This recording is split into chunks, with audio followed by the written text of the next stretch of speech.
Hello, welcome सर्वांचं परत एकदा स्वागत आहे. आपण जवळपास 10 ते 15 दिवसानंतर भेटतोय. दसरा आणि दिवाळीच्या सुट्टीमध्ये तुम्हाला पण माहिती आहे की शेड्यूल ॲडजस्ट करणं थोडंसं कठीण होते. आणि आनंदाची बाब अशी आहे की नुकताच नोटिफिकेशन जारी झालेलं आहे जेईचं.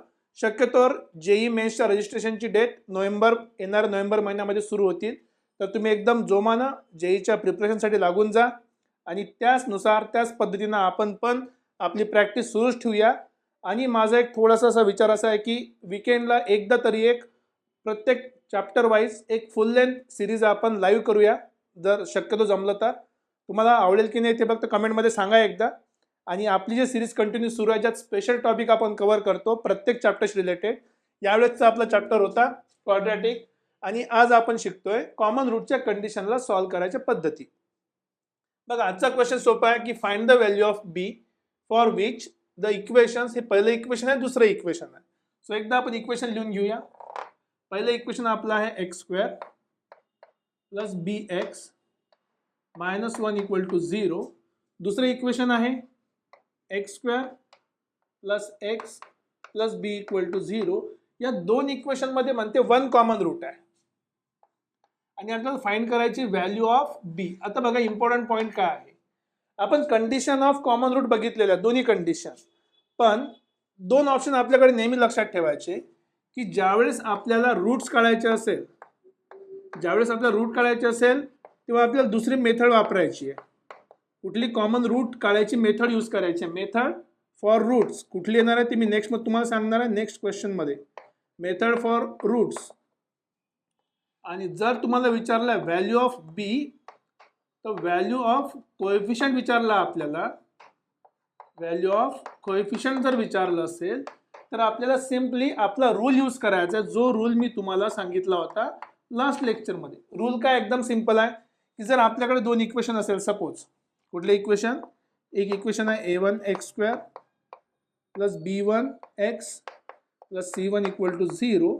दुसरं माझं इक्वेशन असेल a2 x square plus b2 x plus c2 equal to 0. जर हे दोन इक्वेशन आपल्याकडे असेल आणि आपल्याला विचारलाय कोएफिशियंटचं रिलेशन किंवा कोएफिशियंटची व्हॅल्यू, कोएफिशियंट, त्यावेळेस जो आपण रूल यूज करणार आहे तो रूल आपला काय होता तुम्हाला आठवत असेल, अशा प्रकारे होता. आपण a1 b1 c1 हे लिहिलं होतं, परत a1 ने क्लोज केला होता, परत a2 b2 c2 परत a2 ने क्लोज केला होता. तर या केसमध्ये हा आपला पहिला डिटर्मिनंट इनटू हा दुसरा डिटर्मिनंट इक्वल्स टू तिसऱ्या डिटर्मिनंटचा स्क्वेअर. जर तुम्हाला आठवत असेल तो अशा प्रकारे होता. पहिला डिटर्मिनंट आपला a1 b1 a2 b2 into दुसरा determinant b1 c1 b2 c2 equals to तिसरा डिटर्मिनंट जो होता तो c1 a1 c2 a2 याचा स्क्वेअर. खास गोष्ट काय बघा, तुम्ही पाहून पण सांगू शकता a1 b1 c1 हे सगळे काय कोएफिशियंट आहे. इथे आपण x ची व्हॅल्यू काढत नाही आहे.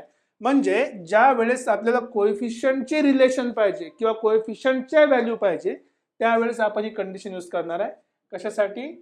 फॉर 1 कॉमन रूट साठी. ठीक आहे, this is for 1 common root, both नाही, एकच कॉमन रूट साठी. जर आपल्याला रूट काढायचे असेल तर वेगळी काही मेथड सॉल्व्ह करायची ते आपण बघूया.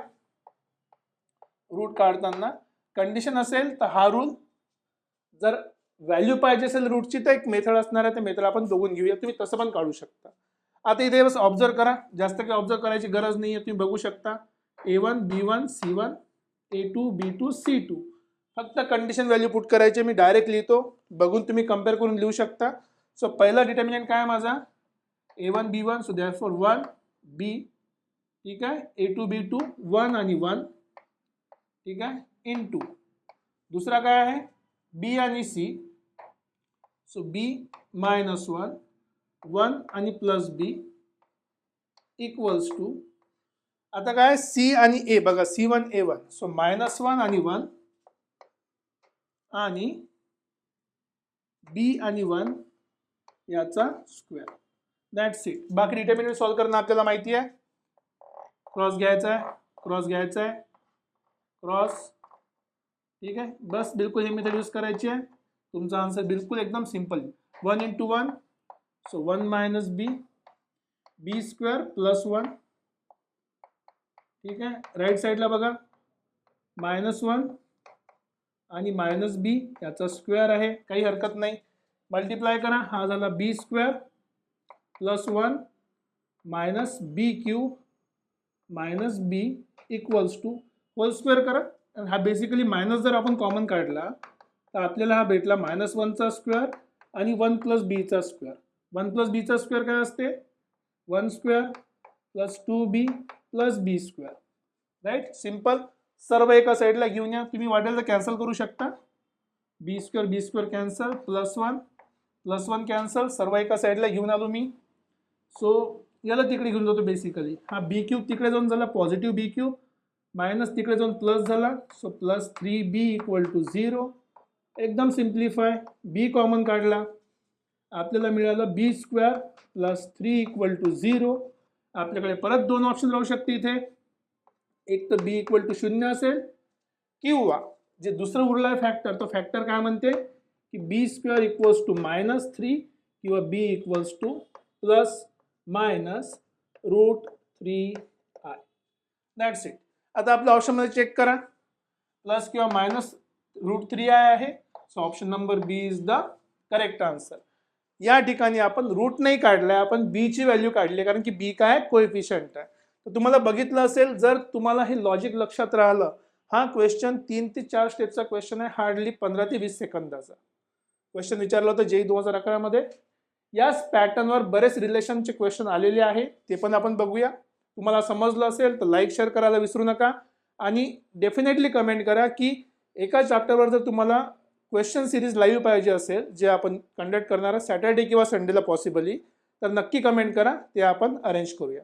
त्यामध्ये सर्व PYQs असतील, आणखी काही एक्सपेक्टेड पॅटर्नचे क्वेश्चन जे असं वाटते की ट्रेंडमध्ये आहे. ठीक आहे, भेटूया पुढच्या लेक्चरमध्ये. आजसाठी एवढंच. Take care. Thank you very much.